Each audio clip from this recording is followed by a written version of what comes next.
Well, it may be back to the drawing board for high school quarterbacks. In the world full of podcasts, he's the undisputed heavyweight champion of hot takes, an Auburn sports homer, master of the boog, and message board legend. Get your buttons buttoned and your hats flattened because the Top Button Podcast is about to kick off. And you don't want to miss your courtside seat. Now, here's your host, Charlie Five.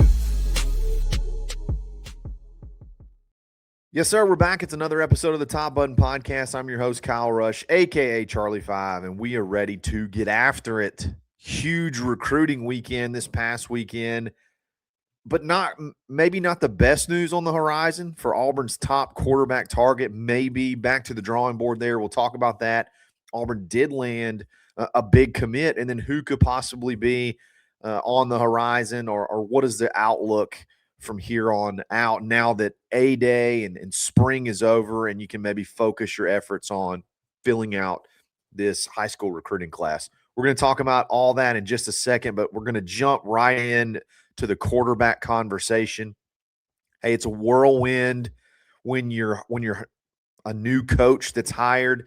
You come in at the end of a recruiting class, and then you got to turn around and start building relationships with the next one like right away, because as time goes on, commitment time frames seem to move up and up and up. And it's with all these new early signing periods and NIL and all that stuff, early enrollees, like everything, the timelines just keep moving up. Like used to, we weren't getting commitments until, late fall, Christmas, January, going into the next signing day. Now, man, you got to be on the ball right off the bat. So when a new staff is hired, a lot of times they have to just kind of pivot right back to the relationships that they already have. And sometimes those work out and sometimes they don't. And Auburn and Golish and that offensive staff really put a ton of focus on two guys in particular at quarterback, Israel Abrams, and then most recently, Will Menzel. And I'll just jump right into the Will Menzel conversation because it seems like, he had that visit to Oregon, an official visit. I think he got there on like Wednesday, maybe left on Friday, and it was mega quiet, even to the point where there was some doubt rising on Oregon side. And then last night, the Oregon board started to light up. Steve Wiltfong, who had a prediction on Will Menzel to Oregon, went back and then reiterated, hey, I feel really, really good about my pick after what I'm hearing from the visit. And then the information, I guess, started to matriculate to their board moderators, and the confidence on that side is really, really high, and really, really high to the point where they feel like there could be an announcement really, really soon. So that would obviously be a huge bummer because that was Auburn's, top target, like number one guy. And anytime you go toe-to-toe with Oregon, it's just going to be tough. It's just going to be tough. I told the story last year, or maybe it was 2 years ago, where, Dan Lanning called Hugh Freeze about Naheem Offord and basically just told him straight up, look, Coach, I'm giving you a heads up. Mr. Knights basically told me whoever we want, if we want somebody, their money's no object, and I'm just going to go ahead and let you know I want Naheem Offord. So I'm giving you a heads up that's what's going to happen. And then where did he go? Naheem Offord went to Oregon. So it makes you feel uneasy anytime you're in that situation. And I felt that way with Will the whole time. I remember doing a show where it was when Auburn had Israel Abrams in and he was getting the predictions, and then, the Will Menzel stuff started to heat up, and it seemed like Auburn had one in their hand, maybe. And maybe it wasn't as close as perceived. Maybe had one in your hand with Israel Abrams, but you really liked what you saw with Will Menzel, and you liked that relationship, and you were willing to risk it for the biscuit. You know what I mean? For Will Menzel. And I said at the time, like, I hope that we don't get in a scenario where we're sort of left standing and then you got to go find a quarterback, because we're literally having to go all the way back to square one here. If you even take a quarterback at all, for whatever reason, they didn't feel like the Israel Abrams sweepstakes was worth it. Pivoted, went hard, and got to give them credit. Like, they were. I don't think it was an easy decision. If it is I guess there isn't a decision yet based off the time we're recording this. I don't think it's an easy decision for Will, but it does feel like Oregon's probably going to win out here. So we'll see what happens. Again, as of the time we're recording this, he hasn't committed. Maybe by the time you're listening to this, he'll already be committed to Oregon. Where does Auburn go from here? A lot of people really, especially in the state of Alabama, really, really love Jamison Roberts. You got Gunnar Rivers, who's still out there. I mean, they're both committed, but, I mean, we all know what commitments mean at this point in time. Quarterbacks are a little bit different. Quarterbacks don't flip around a ton. But, yeah, you got Jamison Roberts, who was Deshaun Spencer's teammate last year, that's committed to Oklahoma. You got Gunnar Rivers. Could be a possibility. I mean, I think you got some guys out there that you could go to, but the thing is, you're going back to square one, and now you're actually trying to start flipping guys because most of your more talented prospects are committed elsewhere. Again, that's the problem, or that's the obstacle when you're a new staff, of having to come in and flip everything around in such a short amount of time, and try to get one on the board, get the relationship built, and then get one on the board. It wouldn't shock me if Auburn just goes without a quarterback this year. Particularly, if Tristan Tia continues to develop, maybe you move that timeline down the road and you kick back and you're focusing on building a relationship with a 2028 stud, or try to go get one of the best ones you can. And there's a really good one in the state of Alabama in Kingston per year, who was actually, I believe, here for A-Day this past weekend at Benjamin Russell. So there's a lot of different directions they could go. I don't think any of them are necessarily wrong, but you're just going to have to, whatever your plan was as far as quarterback, obviously it's going to have to more than likely be scrapped and reevaluated. And again, could be that you go for a flip, could be that you just punt on quarterback this season altogether. It's going to be a small class anyway. And then just looking at, again, the progression of Tristan Tia, what would that look like for a 2027 high school quarterback anyway? Because you're looking at potentially multiple years beyond of starting. That's not necessarily an ideal scenario for high school quarterbacks when they come in. It's like, hey, I'll sit 1 year, but I need to see the pathway where I start the next year. So, again, if Auburn somehow pulls off the upset here with Menzel, it's a unbelievable, like monumental get, because Oregon just got the last visit. They got their teeth sunk in, and it feels like the momentum's in their I guess moving towards their direction. So that means something would have had to happen late last night or today to flip it back to Auburn if Auburn ends up with Menzel, which feels like a long shot at this point. So it's not the end of the world. It does stink to, anytime you miss out on a guy or potentially miss out on a guy, it stinks. But Auburn did land a big commitment over the weekend, and we're going to talk about that and talk about possibly a little bit of momentum or a little bit of run that maybe Auburn could go on in the very, very near future. Before we do that, let's give a quick shout out to Precision Tune Auto Care, or the PTAC, as Brad Law likes to call it, which I think is hilarious. In Opelika, right off Pepperell Parkway in Veterans, where car care meets hospitality. Again, if you feel something, if you're like me, when you hear something going wrong with your car, you feel that, you get that sense of dread because you're about to go get ripped off somewhere. Why not go somewhere you can trust, where it's not about maximizing that one visit? They want to keep you coming back again and again and again, even if it's just for an oil change. Check that. Show these guys some love. Auto hospitality is the next big thing. They got locations also in Alabaster. Show them some love. It's Precision Tune Auto Care. And then look, we're going to keep beating the drum. Everybody needs to get involved. Talked to a lot of folks over this weekend that are involved, a lot of them that are going to jump in this week. BuyAuburn.com. If you are an Auburn-owned business anywhere in the dadgum country, you need to list your business on this site. That way we can blast the message.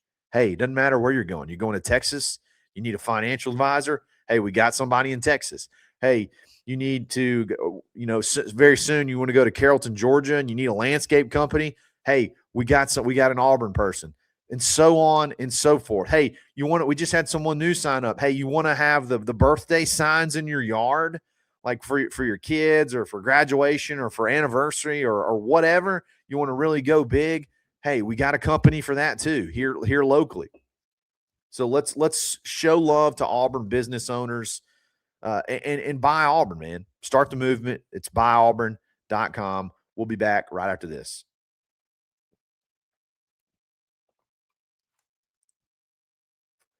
All is not lost over the weekend as far as recruiting goes. Auburn landed a big commit that they've been on for a very, very long time, and he's been high on Auburn for a very, very long time, and that is George Lamons, tight end from Brooks County High School in – I can't remember. Is it Quitman, Georgia? Sometimes the way they spell those things, they have like funky pronunciations. Regardless, 4-star tight end, industry average, top. I guess he's 251 in the country. So top 251 player in the country. Again, 4-star, 6'3", 215. Very, very intriguing athlete. Okay, not just tight end, but very, very intriguing athlete overall. I've seen 6'3", 205. I've seen 6'4", 215. Just a jumbo athlete, okay? And he's carried the ball in high school. He had a game where he had 4 carries for 33 yards and a touchdown. But mainly he makes his hay at tight end. I think last year he had 30 catches, right at 400 yards. In 3 touchdowns, speed, very, very quick for such a big guy. You saw the tight ends get involved a little bit in A-Day. You saw to open the game with the tight end screen. They tried to push it deep to Jake Johnson at one point in time. You saw, who was it? DJ Broughton got a reception, caught one, a little slip screen over the middle. That seems to be something they want to do. They want to get tight ends involved, and they've said they want to get tight ends involved, and you saw it at A-Day. You saw them actually do what they said they wanted to do, and why not kind of keep that pipeline or keep that train rolling as far as bringing in tight ends and kind of keeping the momentum going right there. So this is one they've been on for a while. He said he's Auburn. He's an Auburn guy. He said he wanted to, we were his favorite. He was number 1 for a very, very long time. And then finally, you get you get the commitment. And one thing I don't want to say concerned, but I've been just like, okay, like at some point in time, the dam has to break, like one way or the other. Because very similar to last year, you're getting a ton of momentum. You're getting a ton of awesome visits. Like the visit lists were incredible. Like the visits lists over the past, the whole spring, every single day was a recruiting event. You're getting a ton of that, which is great.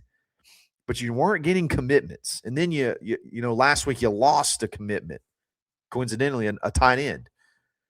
So it's like, okay, what's keeping us from getting or landing these kids that want to come to Auburn? These kids that like Auburn that we lead for. What's keeping us from closing them? Okay, it's one thing to take a long shot on a guy and miss. It's another thing when it's a guy that, it's kind of right in your backyard. He loves Auburn. What's keeping us from getting that commit on the board? So that's why it's good to see a guy like this, because he fits all that criteria. Been an Auburn, seemed like an Auburn lean for a while. Not local, but within that radius of of what we would call our recruiting territory, like our recruiting stomping grounds. It's good to go ahead and close that one out. Now, obviously, you got to hold him. It's not like it's over. But, he had offers from everybody: Florida, Alabama, Louisville, Georgia Tech, like Texas A&M, South Carolina, Georgia. I mean, anytime a Georgia kid has an offer from Georgia, it's kind of a big deal. Miami. So all the big names want him. You got him. You got to keep him. That's a big win. So that gets Auburn back to 2 commits. Both of them are high 4-star, high caliber guys. Don't think this is going to be a big class, okay? So I would not be freaking out over that. It's probably not going to be more than 15-ish guys, which is okay, because just think about this team from the really big contributors. For the most part, you're talking about young guys, redshirt freshmen, sophomores, particularly on defense. You're talking about a lot of young guys. So, attrition wise, you may not lose as many spots to fill with just, a 25, 30 man high school class. So, and then with the way the portal is now, I don't know why you would want to take more than 15-ish anyway, and then fill your needs through the portal as time goes on. So, all in all, really good addition. And I would expect Auburn getting, kind of on maybe a little roll. You had a big recruiting weekend. You had a, 4-star defensive tackle, close to a top 100 player from North Carolina, John Archer, that came in and said, Auburn's my number one. You got Jeremiah Culpepper, a linebacker from, LaGrange, just like right across, the state line, who loves Auburn, who, I don't know that he actually came out and said Auburn's his leader, but, that's another one Auburn's got a lot of momentum with. Nash Johnson, who recently decommitted from Alabama, who I love as an athlete, particularly at corner, who said Auburn's his number one. And, you're hoping you can get that one across the line. I mean, I can go on. Jalen Moore, another big interior offensive lineman who maybe could have an announcement soon. I think he's wanting to get his commitment out there. And I think if he had to get one now, it would probably be Auburn. I mean, that's an Auburn-Alabama battle for a big-time interior offensive lineman from Creekside High School, where Auburn's had some players from, over the past several years. So now that spring's over, again, I go back and say, think about everything that's happened between December or November 30th or the end of December to right now, and everything that you have to go through as a coach, filling out a staff, going through the portal. Now you're doing spring. Now that spring football's over, I think either this week or very, very soon, the evaluation period opens where coaches can actually go on the road recruiting for a period of time. And we'll talk about dates here, in the coming weeks. But there's going to be a period of time where coaches can actually go out on the road and visit high schools. They can check on grades. They can, go do some, practice visits and things like that. So I think what you'll start to see is the focus shift a lot more to high school recruiting and filling out this class. So you could see a lot of action here over the next, several weeks, next couple of months, as far as high school recruiting goes. If you're still into high school recruiting, I know a lot of people are disgusted with it. Hey, it's still important. It's still really, really important. I mean, again, you don't have to look any further than the 2 MVPs. Who are the 2 MVPs at A-Day? Both high school signees, Deshaun Spencer and Jared Smith. And then, a lot of the core of that defensive group are high school signees. Your bigger programs, more of those guys are going to be homegrown so to speak, than it is going to be as far as portal, like guys coming in from the portal. So still important, even though it's frustrating. I know you get invested in a kid and then he can just go somewhere else, and that gets frustrating and you get disgusted with it, but it's still vital as far as, building a program. So we'll see what happens over the next several weeks. Again, when you're listening to this, excuse me, it's possible Will Menzel could be already committed to Oregon, but who knows? Auburn may have a trick up their sleeve and flip the momentum back here in the last hour. We'll see.